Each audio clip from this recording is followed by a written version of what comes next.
ada HP mid-range Samsung yang mendekati experience HP flagshipnya mereka adalah Samsung Galaxy A series yang paling tertinggi, apalagi kalau bukan A73 5G.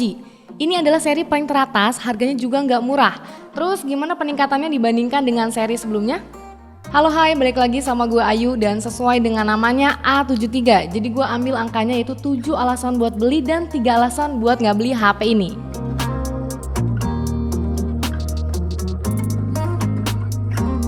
Ya, sebelum gue kasih tahu 10 poin soal Samsung A73 5G ini, kita cek dulu yuk, berapa sih harga pasarannya sekarang? Kalau harga resminya ini kan 7,8 juta, lumayan juga ya, udah kayak HP flagship. Tapi kalau di Tokopedia sih, ini ada juga yang jual 7,6 atau malah 7,5 juta. Kalau mau lebih murah lagi, belinya antara tanggal 13 sampai 24. Nungguin serbu official store Tokopedia, soalnya bisa dapet nih diskon tambahan. Ada flash sale sampai 90%, cashback dari macam-macam brand terkenal, dan gratis ongkir up to 100%. Jadi bisa dapat harga yang lebih murah lagi deh.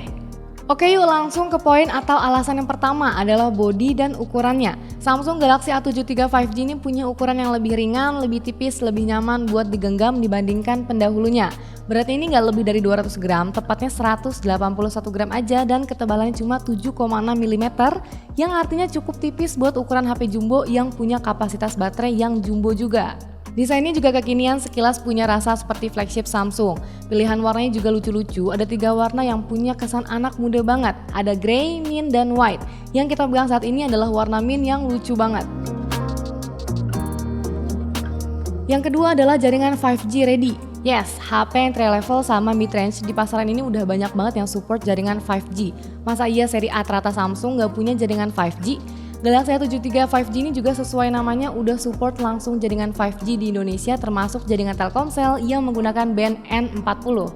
HP ini juga udah punya dual slot SIM card dan pilihan untuk micro SD hybrid yang artinya tinggal pilih mau dual SIM atau satu SIM dan satu micro SD aja. Bukan cuma 5G, HP ini juga udah langsung bisa ready teknologi VoLTE. Yang ketiga adalah layar dengan refresh rate tinggi 120 Hz. Bagian ini menurut kita lumayan ya, dapat peningkatan yang signifikan dari seri sebelumnya.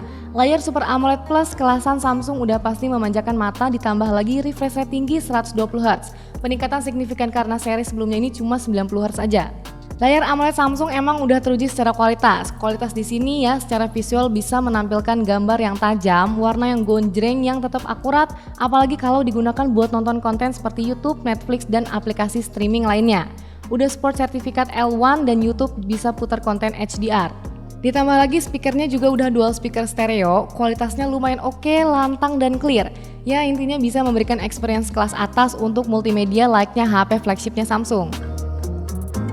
Yang keempat adalah peningkatan chipset. Dari Snapdragon 720G di Samsung A72, sekarang menggunakan Snapdragon 778G di Galaxy A73 5G. Chipset ini udah dikenal sebagai chipset mid-range terbaik, tertinggi, paling stabil, dan nggak ada berita buruknya juga. Secara performa, mampu mendekati chipset flagship dan secara daya juga mampu menghemat pemakaian baterainya. Bisa dibilang ini adalah chipset tengah yang paling pas mantap buat sekarang ini. Skor benchmark Antutu bisa dapat nilai 484 ribuan. Dengan skor segini sih ya, secara real emang mampu buat jalanin game-game kelas atas macam PUBG dan semacamnya. Pilihan RAM storage-nya juga cuma satu pilihan, yaitu RAM 8GB dan storage 256GB. Penyimpanan sebesar ini udah lebih dari cukup untuk penggunaan jangka panjang. Yang kelima adalah kamera 108MP. Yes, gue paham kalau resolusi besar ini dibuat untuk mendongkrak nilai marketing. Angka-angka emang jadi hal yang paling gampang buat memberikan kesan kenaikan yang signifikan. Tapi dengan resolusi sebesar ini juga tentu bisa memberikan user opsi dalam penggunaannya. Resolusi foto yang besar masih sangat bagus untuk kita gunakan seperti crop hasil foto misalnya masih oke sampai 70% sekalipun. Kamera utama juga dilengkapi dengan OIS untuk foto low light lebih baik dan tentu aja ada electrical stabilization untuk perekaman video yang stabil.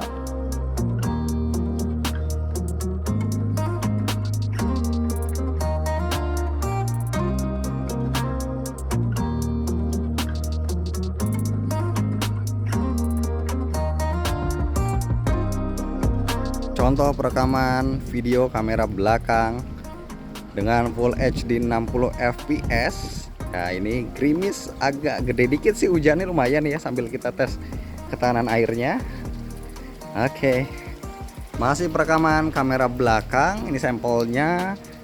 Gua aktifin super steady nya, otomatis dia set ke Full HD di 30 fps. Oke, masih hujan ya nih. Oke, kita coba lari. Oke, stabil. Sekarang terakhir kita coba 4K 30 fps sebagai resolusi dan frame rate tertinggi yang didukung.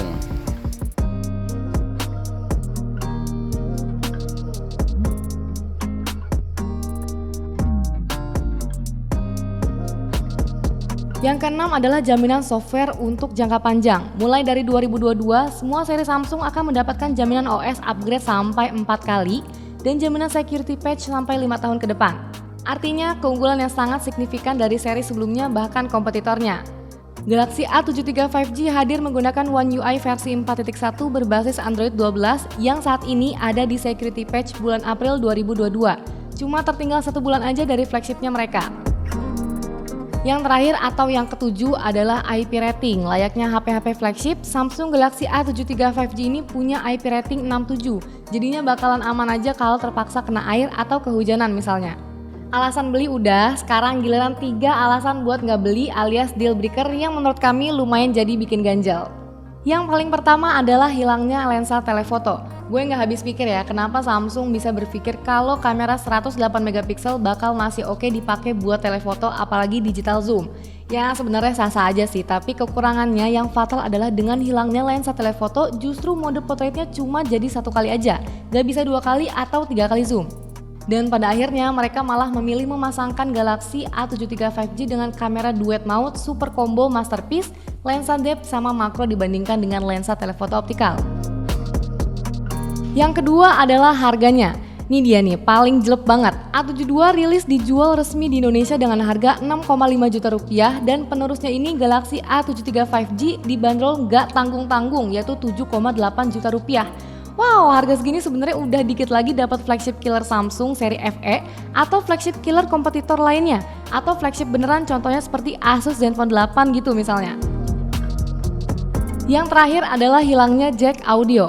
Oke, gue paham-paham aja nih, zaman sekarang udah zamannya TWS, tapi jack audio itu bisa ngasih sesuatu yang simple, bagus, nggak ada delay contohnya, dan juga nggak semua orang sanggup beli TWS berkualitas yang harganya mahal.